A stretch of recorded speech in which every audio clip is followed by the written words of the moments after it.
Welcome to the Primal Training Podcast. I'm your host, Mamoun Bennani, a holistic fitness and nutrition coach. The goal of this podcast is to bring ancestral wisdom to the modern world by sharing insightful conversations with experts in movement, nutrition, and spirituality. I really hope to provide practical strategies to enhance your lives. Enjoy.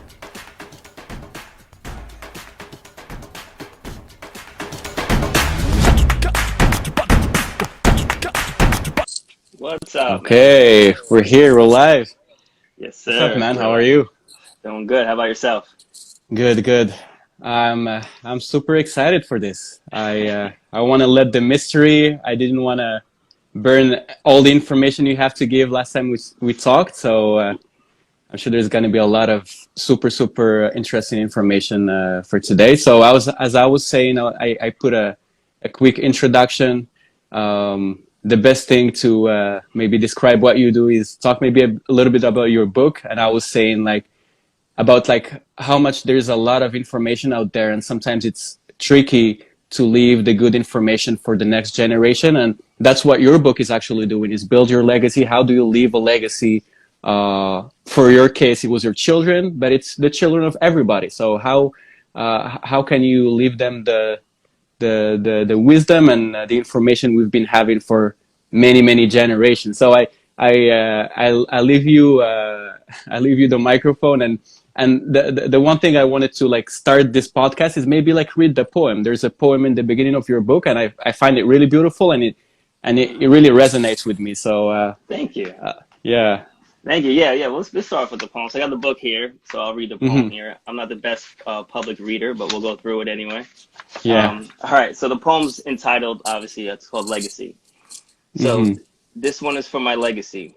I hope I leave enough good karma so you can be free to be the man I only claim to be and share with the world your positive energy. You got to know that life is bigger than currency and always make time for the family. So no matter where you are, you're a priority, they're a priority. And even if you're alone, you're never a minority because confidence and self-love put you above the majority. Never trust leaders, create your own hierarchy because there's false superiority in their authority. Don't ever be afraid to tell another story, but know that finding yourself is the greatest discovery. Be careful not to sell your soul for victory. Do your best to operate with integrity. Try to see both sides of the coin, show dexterity, and be sure to keep a daily journal for mental clarity. The love of your family should never be based on salary, so celebrate with them and enjoy the hilarity. Follow your own path, vibrate at your own frequency, so you can add a brick to help build this legacy. Boom. Beautiful. Thank you. Yeah.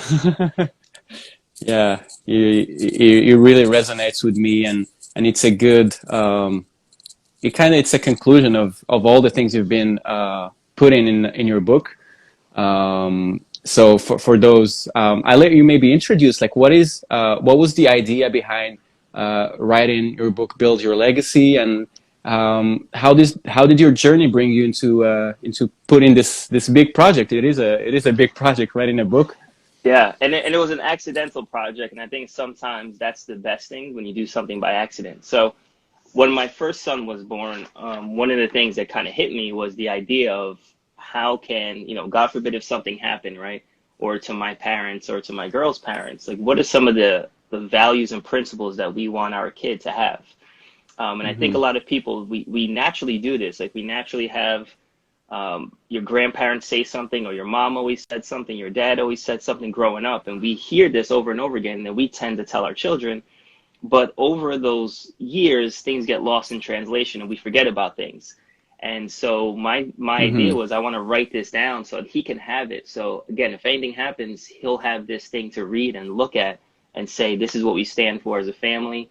This is what I represent, and this is what I need to be, especially in today's society, because there's so much via social media, there's so much online, there's so much information and being bombarded with that they get lost and don't know what to listen to and what's right, what's wrong. So I wanted to have some kind of principles where, between my mom and me, or his mom and me, we can understand this is what our family is going to stand for. So when he navigates as he grows older or whatever, he'll always have something to refer back to. So that's how it started when my first son was born. Then I kind of wrote out stories and things after writing down the principles. I wrote a story to back each one, just to give it some relevance and how it impacted my life. And from there, I showed some of my friends. I was like, yo, check this out. I have a men's group I had started a couple of years ago. And in my men's group, I shared, the values and principles and all the stuff in the book. And they were like, you got to make that a book for everybody. Like, they wanted a copy of it and everything. So I was like, okay. Then I kind of put it on the back burner. And then when my second son came around, I was like, all right, we got to put this out.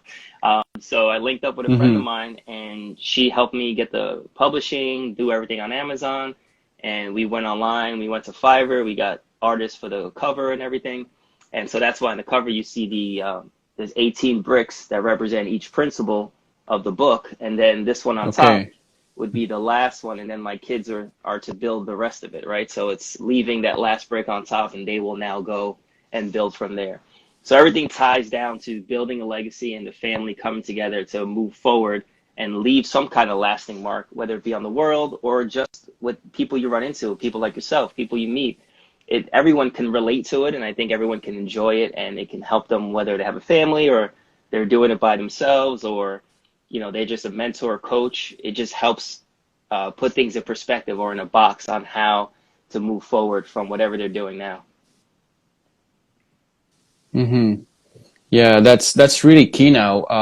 As you're saying, we're bombarded with too much information, and we don't know what to pick from, and people are confused. We're confused about the values, about the thing we should be doing, and we're kind of lost. Sometimes we need more simplicity, and just keeping things simple. Like, what are the things you need to do now, and what are the things you need to focus on and prioritize all these things. So that's why I really loved your book. It's not like anything complicated. It's just the simple things, things that we might have heard before, but having it written down, like one after the other, principle after principle, it's good to visualize them and remind them about these values.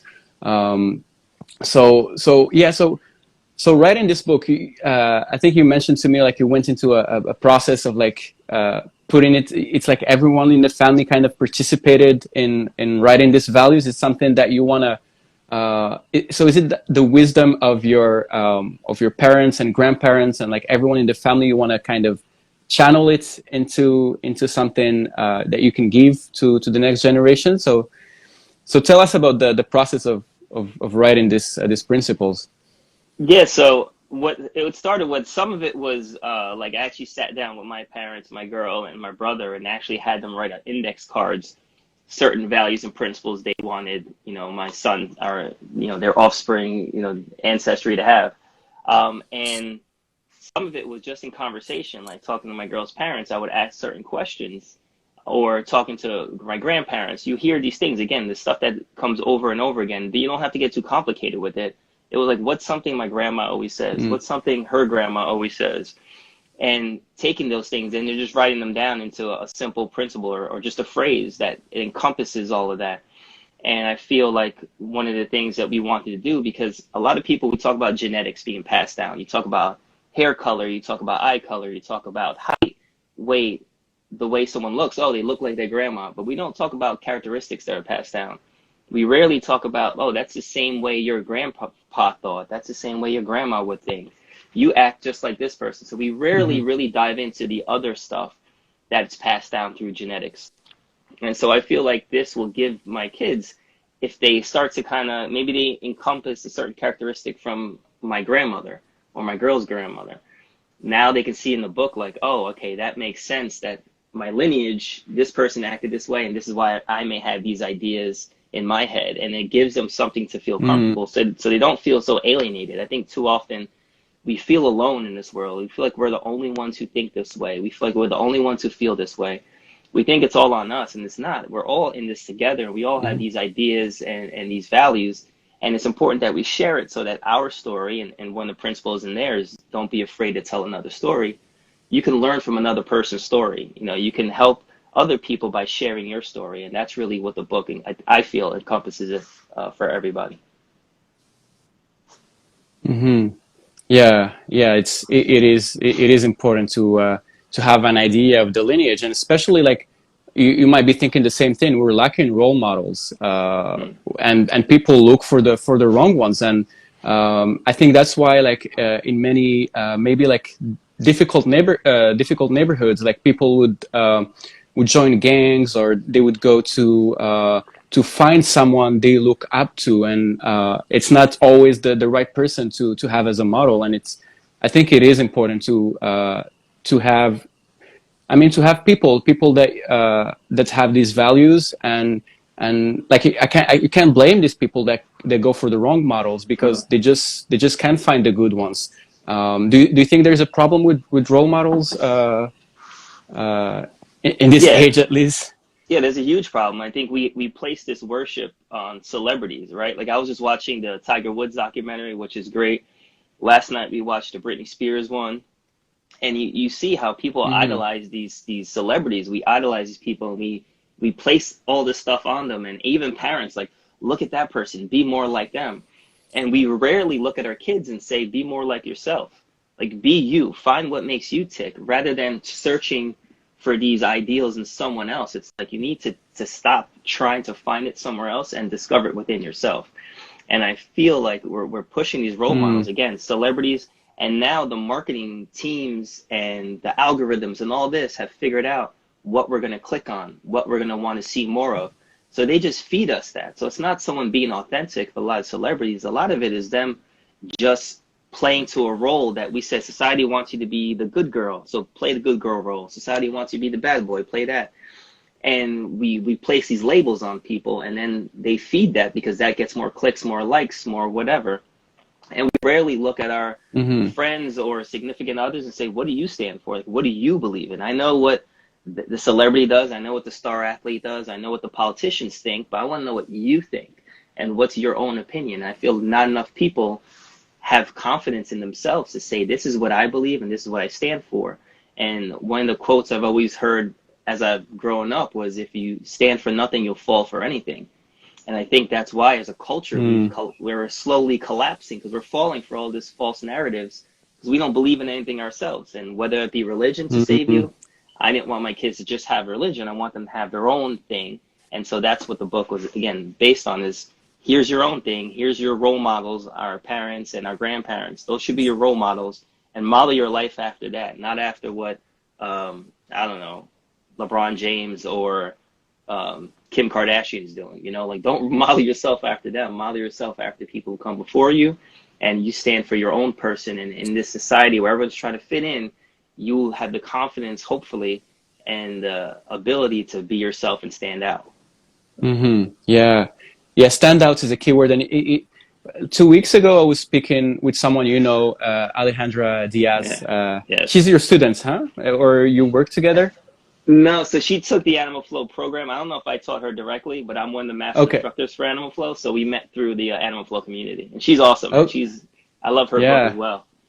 Yeah, well, like we were speaking about, she was talking about the power of contrast, and she was saying how nowadays people are not taking any strong opinions, and we're just like all kind of in a gray zone where no one really think anything like strongly enough. And it was something that I was afraid of for a long time, because I was thinking like you can't be radical in your thought, because I always been afraid of the conflict, so I don't want to have Mm. these strong opinions.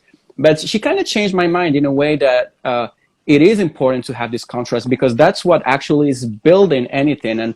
And having a contrast and having discussion, talking through different lenses, kind of make the world we live in now. It's just as male and female. That's how that's how we reproduce, and we need this contrast. And I think you cannot have these strong opinions and these strong contrasts if you do not let people believe fully in something, and having think like really believing in some morals or values or anything like that. And unfortunately, like nowadays, if you don't give your kids these values, Hmm. some people would be against like giving values to your children, because, oh, you can't like tell them exactly what to think. But if you don't do it, someone else is going to do it for you. It's going to be the television, it's going to be the internet, it's going to be rap music, it can be anything else. And it's better to do it now and with the values you think are right for your children. And it just remind me this conversation that I had with her, and it is important to have opinions. Yeah, it definitely is. And that's why Principle 11 in the book says their comfort is none of your concern. And I felt the same way you did, where I was not scared, but I was like, I would bite my tongue in certain situations because I didn't want to make other people uncomfortable. So if you do that, you tend to then do things that go against your character just so you make everyone in the room feel good and not feel awkward. And now as you get older and you get more solid and more mature, you start to, if something doesn't align with my values and principles, I'm just not going to be a part of it. So I'm comfortable leaving a party or leaving a situation, or just not putting myself in a situation, being able to say no. Like, I'm sorry it makes you uncomfortable that I'm saying no, but what you want to do, I just don't either have time for, or it goes against my values and principles. And I think that that's important to have that, because we can't make everyone comfortable. Even writing the book, I'm sure there's people who read it and say it's terrible. I'm sure there's people who think I'm a complete fraud and I'm full of it or whatever. And that's fine. That's their opinions and their perspective, and whatever their life story led them to be that way is cool. It has nothing to do with me. I just have to live my truth. And I think that we all have to live our truth, and we can disagree, and that's okay. I think when it gets to the point where it's violent and people are fighting and trying to kill each other, now you're forcing your opinion on someone else. Like, we can have a difference of opinion and still be friends and go our separate ways and have a happy life. When I try to make you believe what I believe, that becomes an issue, and vice versa. So I think it's important that, you have your stuff, but don't force it on other people. I'm not forcing people to buy the book. If they want to, they can, it's fun. But if not, that's cool too. Yeah, exactly. Yeah, interesting. I was gonna ask you something. So can you take us, like maybe a few years back, what was your wake-up call in all of this that you're doing now? Was there something that triggered you into wanting to leave your legacy and into wanting to do all this project? Like, what was your journey, or your maybe hero journey? Because this is the last step of your hero journey, because you're sharing the message with other people. So can you take us back into maybe the full circle of your hero journey? Yeah, that's a great question. I would think it started with like when I started discovering self-help books and like motivational speeches.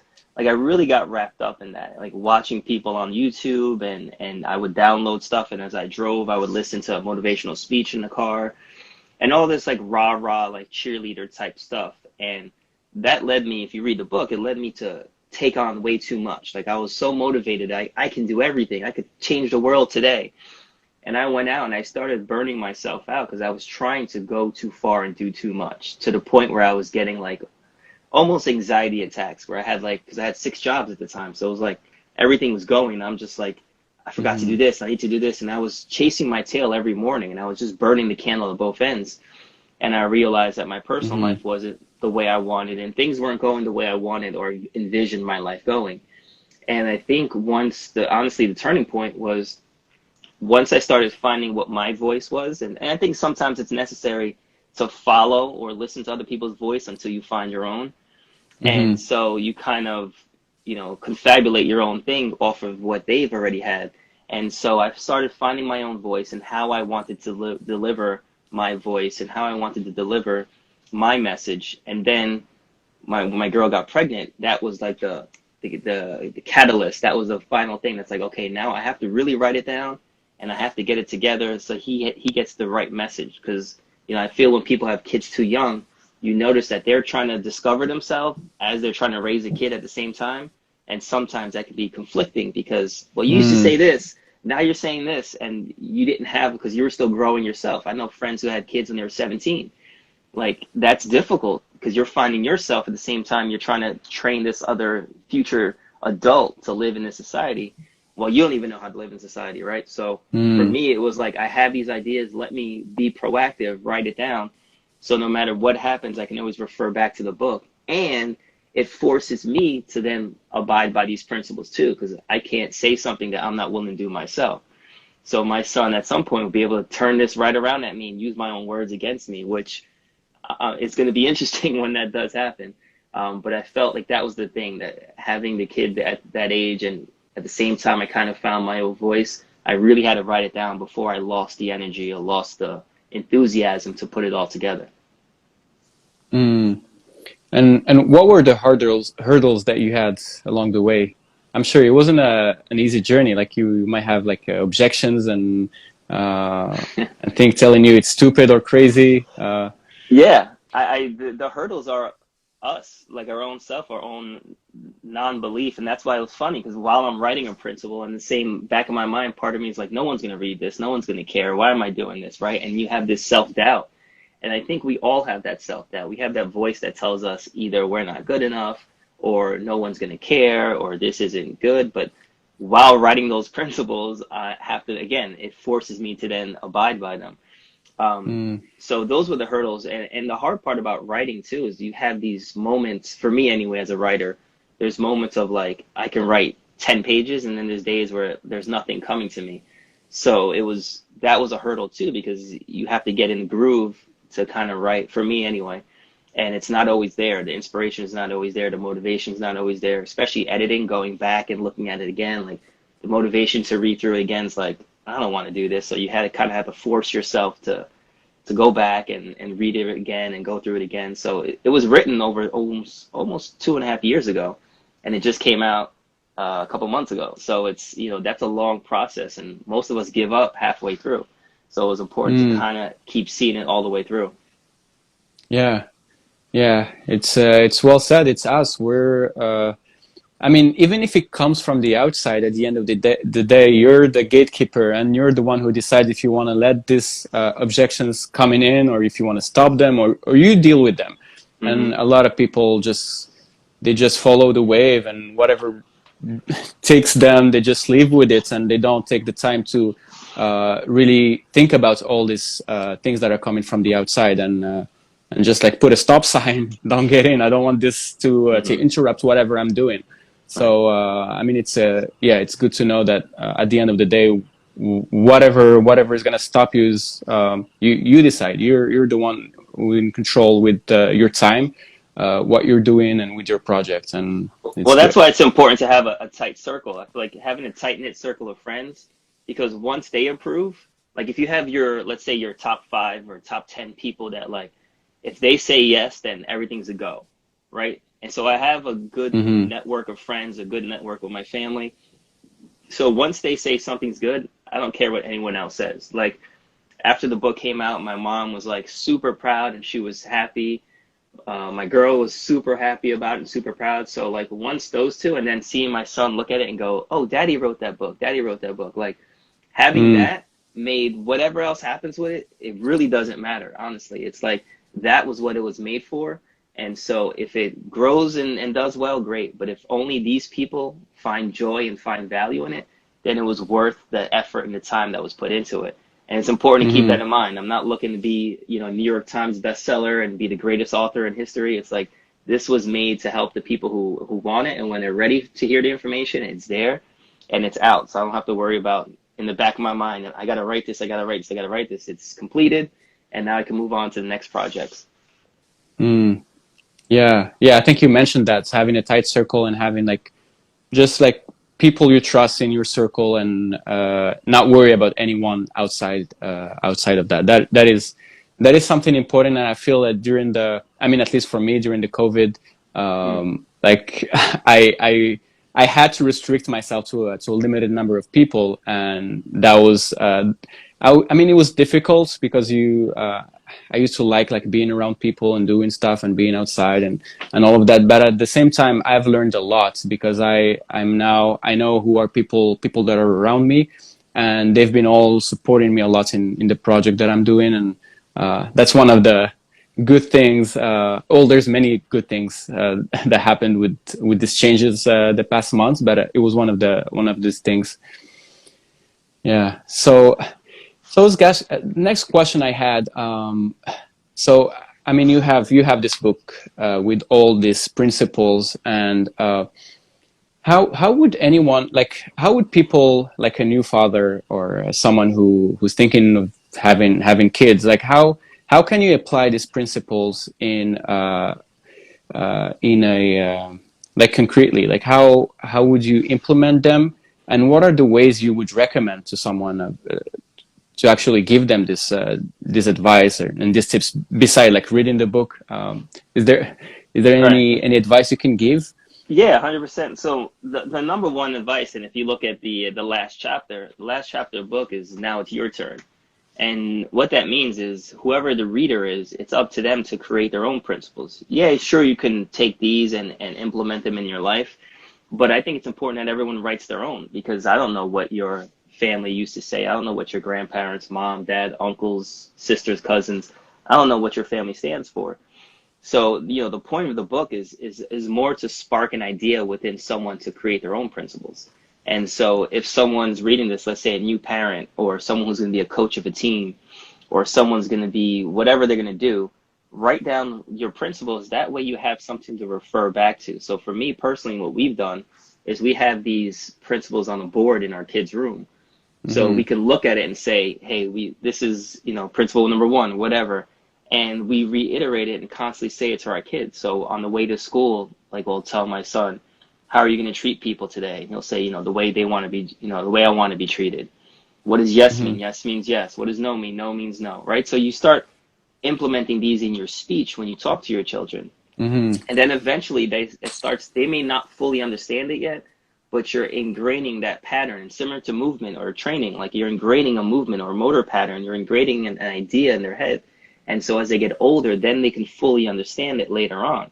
But right now, it's just you're just trickling it in so they understand how to be a good person. So that's one. If you can write down your principles and kind of always say it to your kids in speech, whenever a principle comes up and they make a mistake, that's a perfect time to say, all right, now, why didn't we do this? Why don't you want to do that, right? Like, so my son, like, he'll push his little brother, and I'll say, like, do you want him to push you? No, because we treat people the way you want to be treated. So you don't do it to him if you don't want it done to you, right? Like, those moments are very simple Mm. to start to get the idea. Um, so having that stuff written down for your children. The second thing, and I think probably more important than anything, is to be the living example of it. And so when it comes to children Right. and family, and if you're a coach of any kind of leadership position, they always say more is caught than taught. So you'll catch Mm. the ideas of the person, and whatever they do, you'll see it and you'll mirror it more than you're going to. Even if I preach it, right? If I say don't drink, don't drink, don't drink, and I'm sipping beers all day long, my example Mm. is terrible, right? You're going to end up doing what I do because for many reasons, but one that's really important is there's mirror neurons in our brain. So we're going to mirror what we see all the time. So what we feed ourselves and what we see, we tend to then mirror and do. So it's important Mm. that you become the example. Like I don't walk in the house and screaming at the kids. There's always a lot of smiling, a lot of hugging, a lot of cuddling, a lot of just positive energy for the children to feel, so that's what then they're going to mirror. So when people are around the kids, they go, wow, these kids are very happy kids because we raise them in Mm. a happy environment. Yes, there's times we yell, there's times we put them in timeout.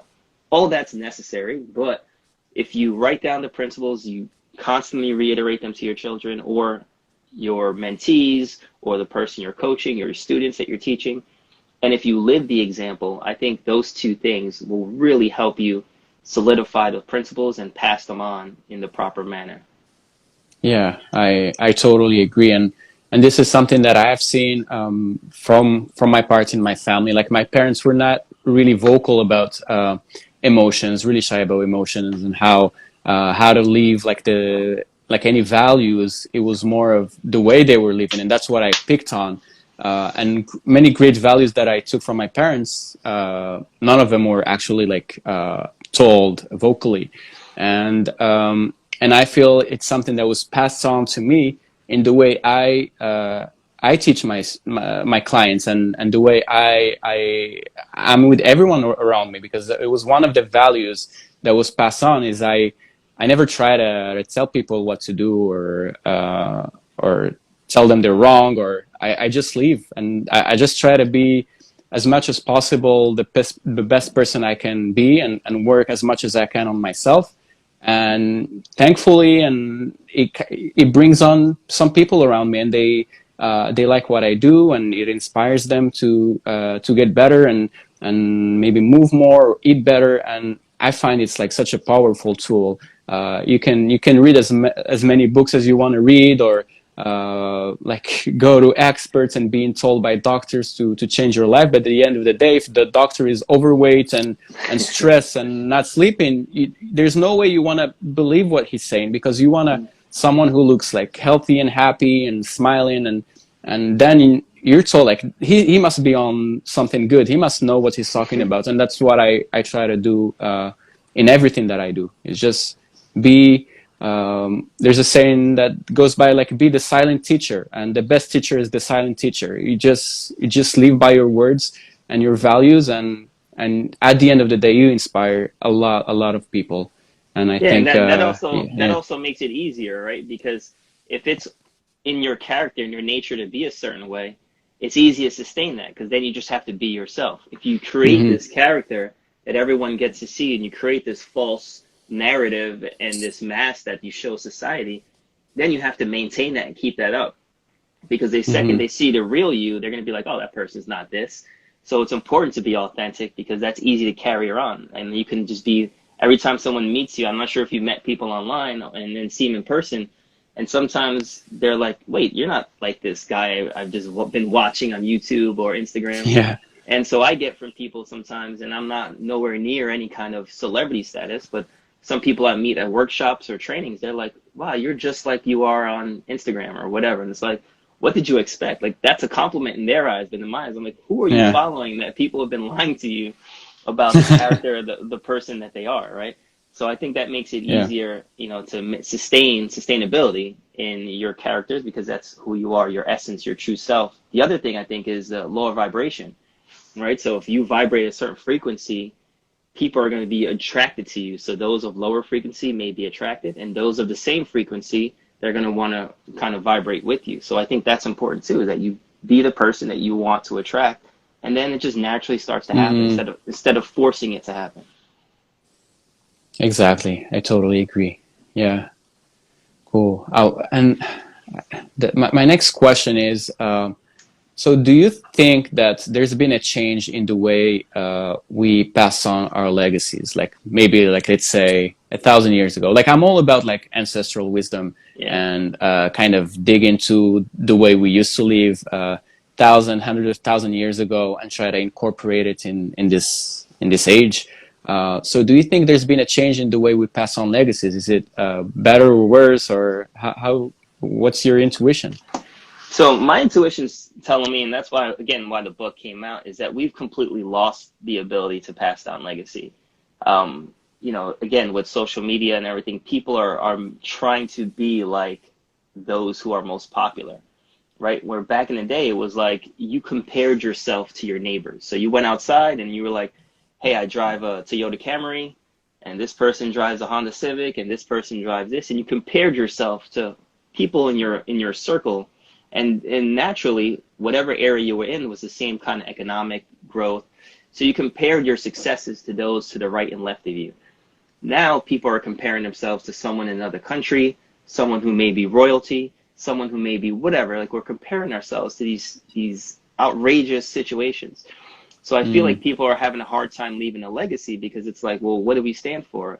If the entire world's saying that it's all about economic growth and making more money, and you live in a poor household, then you want to get the heck out of there and you want to be rich, you want to be wealthy, not realizing that maybe there's so many lessons and so much stuff that your parents can teach you.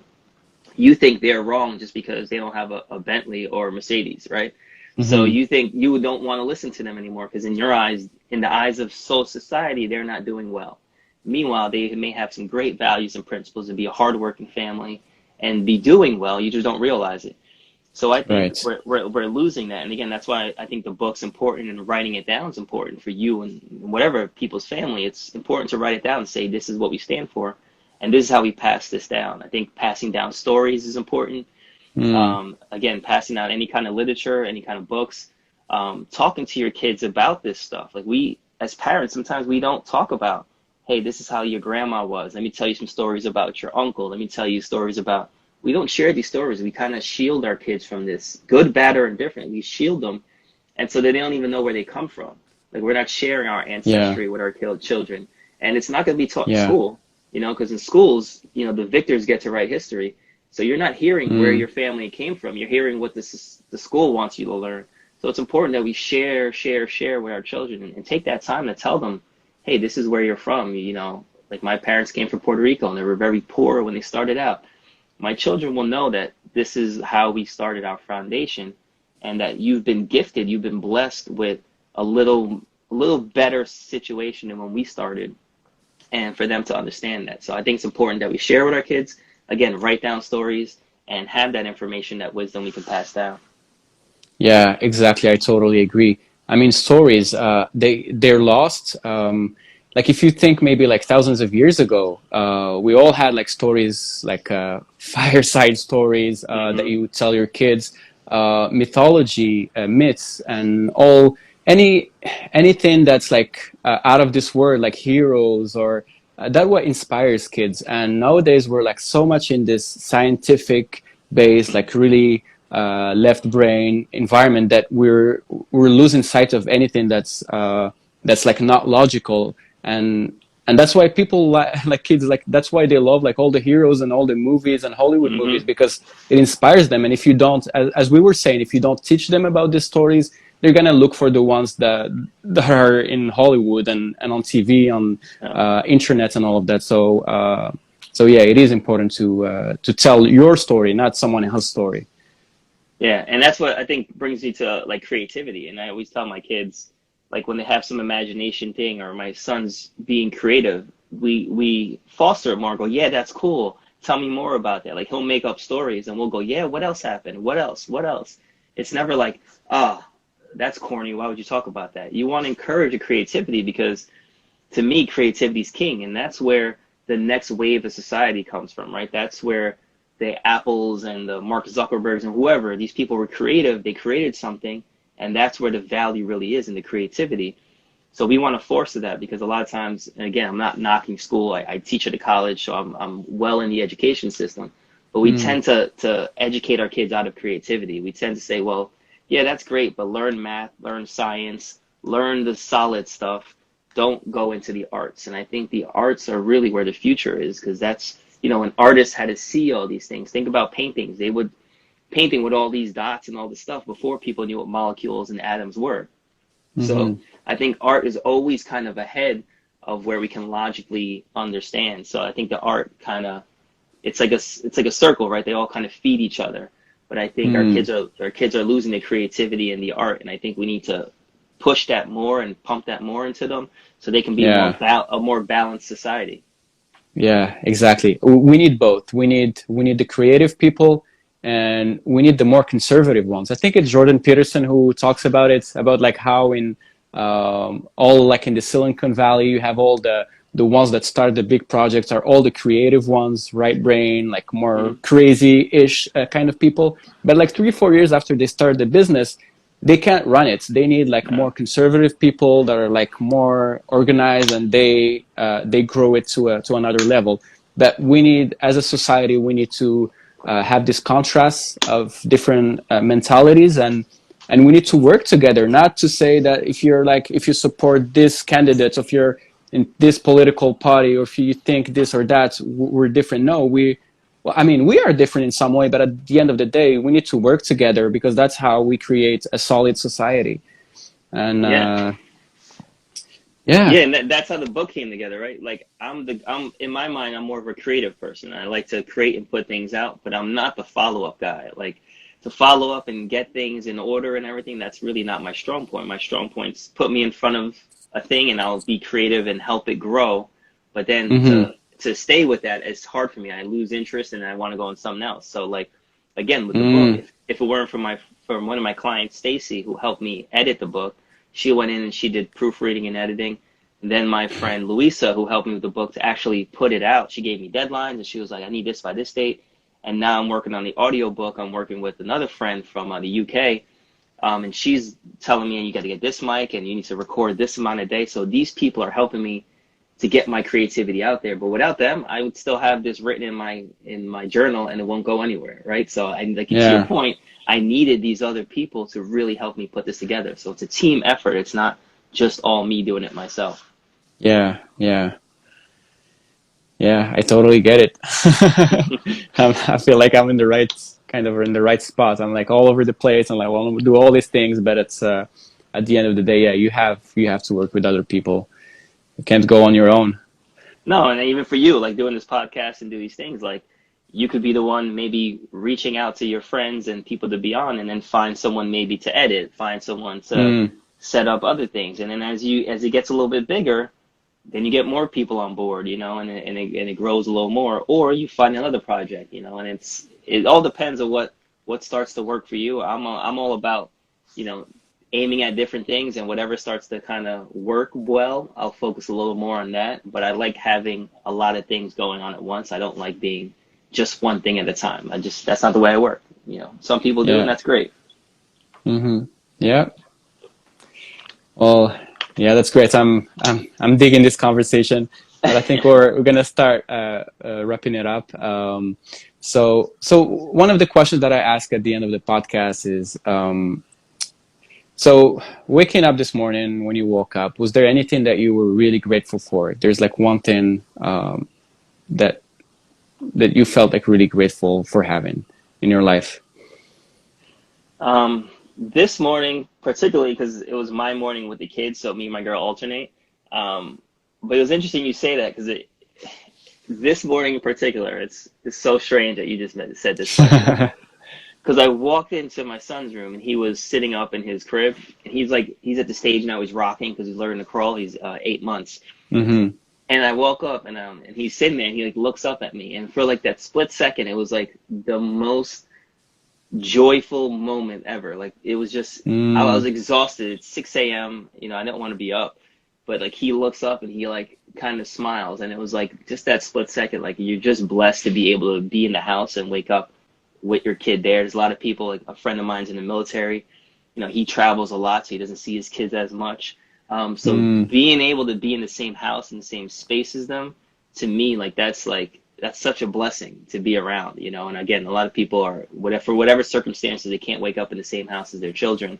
For me, it mm. was like that moment. I was just grateful to be in the house, just to be there. So that was my like, and it's weird you say that because I normally don't think that in the morning, but this Ah. morning it kind of hit me this morning. Same vibration, huh? Yeah, there you go. See? Yeah, yeah, yeah. Beautiful, really beautiful.